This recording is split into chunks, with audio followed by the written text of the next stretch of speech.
Hello princesses! Today I'm going to be talking about toners, serums and essences in my skincare 101 video. So last week I talked about removing your makeup and cleansing your skin, so this is the next step in your skincare routine if you're building one.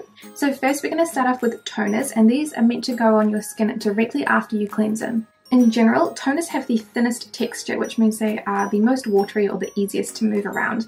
So these are going to go on your skin first in comparison to other products like serums or essences, which may have a slightly slower moving or thicker texture. These are going to go on your skin afterwards. I think toners are pretty self-explanatory. They are a watery substance that are usually very hydrating that go on your skin immediately after you cleanse it. Ideally, I would try and find a toner that does not contain alcohol. Now, there are some good types of alcohol that you can use in skincare and it does have its purpose. But in toners, a lower alcohol content is generally better because it is less drying for the skin. So if you're thinking of Clearasil Clean and Clear that literally smelled like isopropyl alcohol, no.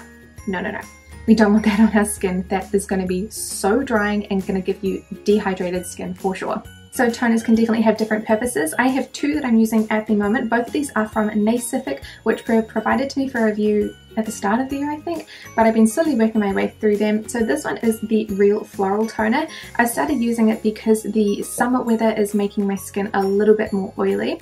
So I wanted something that is a little bit more lightweight. So this is a very lightweight toner. It is just slightly hydrating, but it does smell really nice and it's really fun to use. So it's going to give my skin a little bit of a layer of hydration, but it's not going to be too heavy. The second toner that I use is the other one from Nacific, which is the Fresh Herb Origin toner. This one has a slightly thicker texture than the Rose and it is slightly more hydrating. So this one I use if my skin needs a little bit more moisture, or generally I use this one at night time. You can also use the 7 skin step or the 6 skin step, or however many you'd like to. In K-Beauty, a skin layer is just a toner. So having a 7 skin layered toner step is just basically putting 7 layers of toner on your skin. Why would you do that, you ask? Well, a lot of the time because of the thinner texture, the toner doesn't always adhere evenly to your skin, or you're not able to spread it out evenly without like really dragging your skin. We want to avoid doing that as much as possible. So doing a couple of layers actually ensures that your skin is evenly coated and your skin can actually absorb a little bit more. Because this is the thinnest texture, it is the easiest to layer up, and because usually the toners are very hydrating, it is the easiest, quickest and like least time consuming way of actually getting a lot of moisture or hydration into your skin. You do not have to do 7 steps. You can do as many as you want. If my skin is feeling a little bit more oily, or if it's feeling like it's a great hydration level already, I will do less steps. If I feel like my skin really needs the moisture, it's feeling dry, it's feeling tight, I will do more skins, or I will do more of this one in particular because it's more hydrating. That is the beauty of skincare. You can do as many or as little as you would like to. So there's your basics with toners. Try and pick something that has a lower alcoholic content.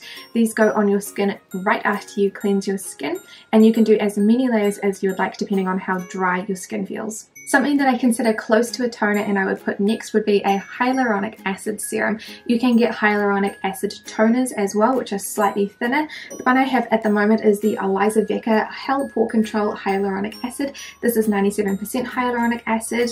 Hyaluronic acid is a really great skin ingredient for hydration. It will bring the moisture from the environment into your skin. However, you do have to be careful because it can draw the water out of your skin if you're not careful. So if you live in a really humid climate, hyaluronic acid is going to be awesome for your skin. If you live in a really dry climate, it can work the other way. So you just have to be a little bit careful. This has a slightly thicker texture than the other toners do. It is sometimes considered a toner step, but it can be a serum step as well. It just kind of depends on which hyaluronic acid you are using. So I'm going to include it as part of my serums and essences, and I'm going to be talking about the difference between a serum and an essence. Basically, they do the same thing. A serum and an essence are generally used to target treat your skin. So think about our skin concerns that we talked about in the first video. Are your concerns acne? Is it dehydration, redness, rosacea? I've already forgotten the rest of them. Acne, I already said that, wrinkles, things like that. Your serums and your essences are designed to tailor your skincare to treat those specific things. In general, they try and do one thing really well. So for example, this is an essence from Nacific. Again, I've got a lot of Nacific products because they did give me a bunch of stuff at the start of the year. You can see that this one is well used. This is the Phytoniacin Whitening Essence.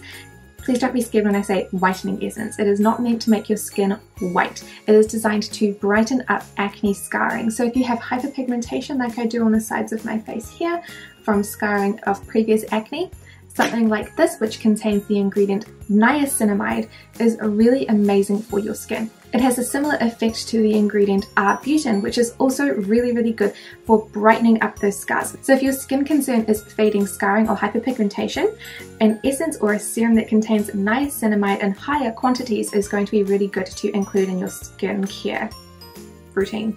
Why was that so awkward? In general, I think about essences as being slightly thinner and slightly more watery, and serums being slightly thicker. So I would usually put an essence on before my serum. So I would cleanse my skin, tone, essence, serum. You do not have to have all of the steps. If you don't have an essence you want to use, then don't use an essence. If you don't have a serum you want to use, don't use a serum. It's not going to affect your skin that much, really. So here is an example of a serum. This is the Nacific Fresh Herb Origin Serum, which I haven't actually used that much of because I'm trying to finish off the clear serum. This one has a double texture, so the bottom is kind of watery and the top is oily. So you shake it together and it has a slightly thicker texture. This is a very similar texture to this essence, which means that I could use these interchangeably or at the same time. So I would just use one layer of this essence, then I would use a layer of this serum, then I would move on to this serum, which is slightly thicker, and then I would use the clears last because it has the thickest texture. Try and layer them from thinnest texture to thickest because it makes it easier and quicker for your skin to absorb. So picking an essence or a serum can be a little bit difficult, but you need to think about your skin concerns and what you want to treat. So what I'm going to do is list a bunch of words here and show you some of the meanings for them. You need to be able to read the back of your skincare list, and there are so many confusing words on there. But if you know what you're wanting to treat in your skincare concerns, then you can pick some of the ingredients that I probably still have here, or maybe I'll do a cutaway, I don't know, to treat those. And what you want to do is say, you want to treat your hyperpigmentation. You want some skin brightening ingredients. So I personally like niacinamide and arbutin. I would go around and try and look through the ingredients list and just look for those words. Don't think about the other ones. You're looking for niacinamide and you're looking for arbutin. Both great. And that is something that you would want to pick. Conversely, if there is something that you want to stay away from. So my skin is not super great with fermented ingredients. So things like Saccharomyces, Galactomyces, those both end with the myces, which tells me that they are fermented ingredients. Those do not work well with my skin, so I would choose to specifically avoid those. So if I saw an essence that had niacinamide and arbutin, I'd be like, yes, those are ingredients I like. But then I see that it has Saccharomyces on the end. I would not buy that because I know that that is not going to work well with my skin. So for essences and serums, it doesn't really matter which one you use. I would just make sure that you read the ingredients list and pick the one that has the best ingredients to treat your skin concerns. So that is it for my toners, essences and serums. I hope that made a little bit of sense. If you have any questions, please leave them down below and I will do my best to answer them. But thank you guys so much for watching, and I will see you in my next video. Bye!